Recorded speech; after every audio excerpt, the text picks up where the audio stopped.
The Syncretion of Polarization and Extremes. Part 2. The Lack of Social Trust. Brazil. Transposing emblem by Joana Alencar. My grandfather used to say, "A casa hoje falta pão, todo mundo briga e ninguém tem razão." In a home where there's no bread, everyone fights, and nobody is right. A popular saying in Brazil. I couldn't agree with him more. The last few years in Brazil have been challenging for most of us, Brazilian citizens. We have experienced many highs and lows in our society and its economy for a while now. But this period, the biggest economic crisis in our history, has also come along with a devastating decrease in our standard of living as well as the widespread perception of a deeply corrupt political system.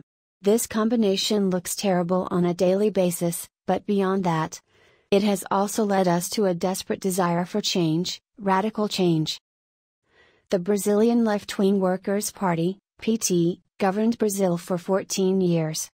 It inherited a country already economically stable and ready to improve, but still lacking the social changes we needed to make progress in the battle against poverty. During its first few years in power, it increased social aid programs and pushed millions out of poverty to create a new middle class. It was wonderful to believe that we were finally on the right path to prosperity. But this new middle class was not financially independent, and most of the improvement was subsidized by government money, which took us a while to realize.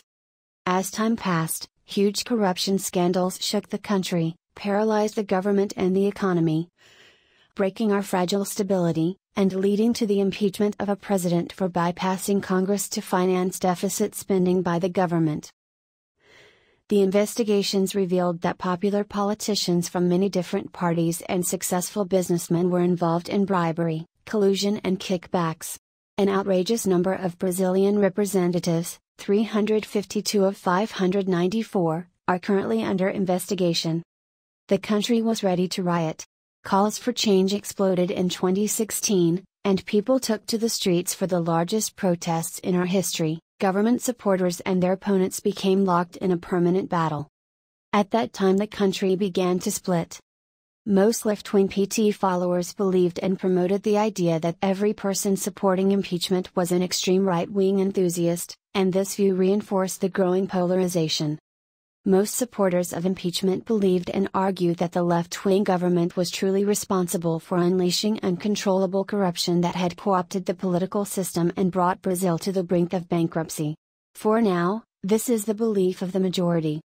After some years of gaining confidence in our improvement, we were taken by surprise as we encountered the strong feeling of vulnerability that has led us to fear, anger and an extreme polarization of our society.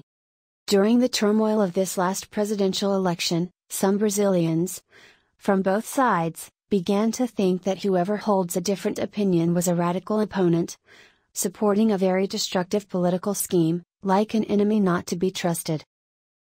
However, a 2017 survey called Crisis Perceptions, published by Gallup World Poll and FGV, shows that our core issues are not ideological as many may believe, but purely survival. We are second to last among the 124 countries surveyed in fear of violence, disbelief in the political system and a lack of confidence in the state. You can gain an idea of how we feel if you compare us to other countries. For example, only Afghanistan ranks worse than us in the category of feel unsafe walking at night in their home area. Brazil, 68%, and only Bosnia ranks worse than us and do not trust the federal government. Brazil, 82%. Operação Lava Jato, car wash operation, an ongoing criminal investigation being carried out by the federal police, discovered the biggest corruption scandal in Latin America's history. The misappropriation of public assets by billionaires should be viewed against the increases in violent crime, which accounted for a record high number of 64,000 deaths in 2017. Our daily fear gives us the impression that we are already living in a war against crime. That feeling is strong. It is shared by the upper, middle and lower classes, and it's breeding a movement of intolerance with everything related to crime and government corruption, which, for many Brazilians, includes the Brazilian left wing. The urge to reduce violence in order to prevent total chaos led us to vote against the political establishment inherited from the Workers' Party. Mr. Bolsonaro, the right-wing candidate from a small party, was elected president despite his highly conservative statements that offended many and caused thousands of women to protest, shouting "Ellie now, not him," in mass demonstrations throughout the country. The answer to the Not Him movement was another movement called Elas Now. Not them, not anyone remotely related to the Workers' Party. Maybe we could call this political moment a breakdown of the Brazilian state. This scenario inevitably feeds extremism, which has emerged from an absence of hope and infiltrated our citizens in desperation. We can't deny that the lethargy is gone. These are passionate times. Many want to see the former political system come crashing down, and many are calling for order and a reduction in the scope of the federal government. A wish that is consistent with some of the new president's promises, at least in terms of the economy, when he says "Mais Brasil e menos Brasilia," which means more Brazil and less Brasilia, Brazil's capital, where most of the political scandals occurred. We are feeling a kind of sharp aversion to the government, a feeling that we simply can't suppress, and that doesn't fit in any left-wing program. Most voters chose to reject the Workers' Party for someone we may not entirely agree with. For us, the result of this very polarized election, that ended friendships and pulled families apart, represents more of a collapse of the left than a victory of the right. But while all share this wish to put Brazil back on the right track, we are surrounded by a hybrid war between ideological opponents that is indeed very stressful. This war between political opponents has drawn attention in a way that may hide what's really defining most of our citizens' worries and choices. Brazilians never cared much about political parties or ideologies. This issue never reached the base of our society.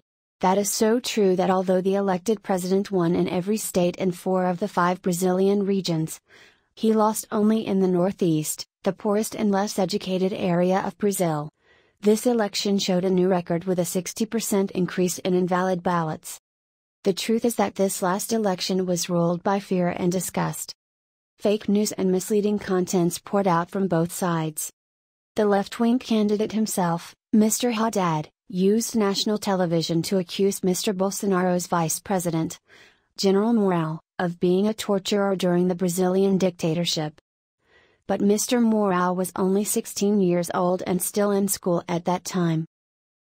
The right-wing candidate, Mr. Bolsonaro, accused Mr. Haddad, as the former PT Minister of Education, of promoting homosexuality from kindergarteners to high schoolers. But the educational program in discussion was focused on schools' staff and teachers to avoid homophobia.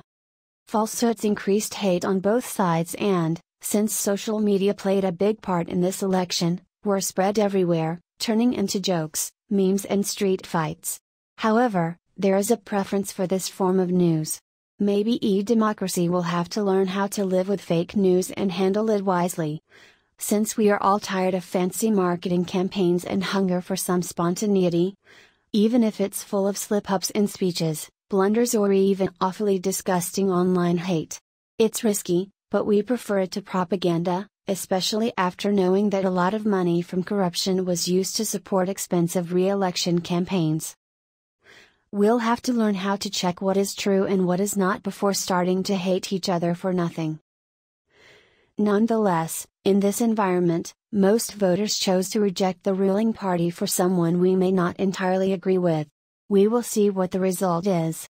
It should be repeated, in a home where there's no bread, everyone fights, and nobody is right.